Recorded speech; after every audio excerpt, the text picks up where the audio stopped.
One of the greatest discoveries of 20th century science is the nature of time, that time itself is a physical property. We now know, thanks to the efforts of Dr. Einstein, that we live in 4 dimensions, 3 spatial dimensions, length, width, and height, and time. Time is a physical property. We discover that time varies with mass, acceleration, or gravity, and some other things.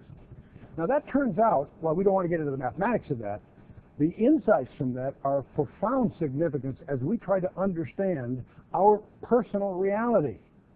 See, one of the frustrations I have is I can't see you. And I'm talking about the camera. I mean, if you were here physically here in the studio, I would only be able to see your physical embodiment. The real you, call it soul or spirit or what have you, is software, not hardware. Well, if it's software, it has no mass. You know, if I take a computer disk that is blank, and there's no information on this one, and I weigh it, it'll weigh about a half an ounce. If I spend hundreds of dollars and load it with over 1 billion bytes of software, it still will weigh about 0.5 of an ounce. The software has no mass. I can even send that software through the airwaves. It has no mass. Well, see, if the real you is software, not hardware, then the real you has no time.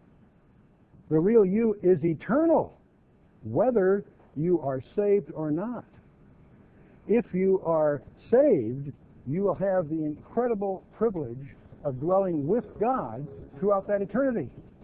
If you're not saved, you're subject to defects that will prevent that. In anticipation of that, God has provided His own eligibility on your behalf, if you will but accept it. That's what it's all about. Getting to know the person that makes your eternal existence with the Father forever, possible forever. That's what it's really all about. I'm Chuck Missler from the Point of the Institute.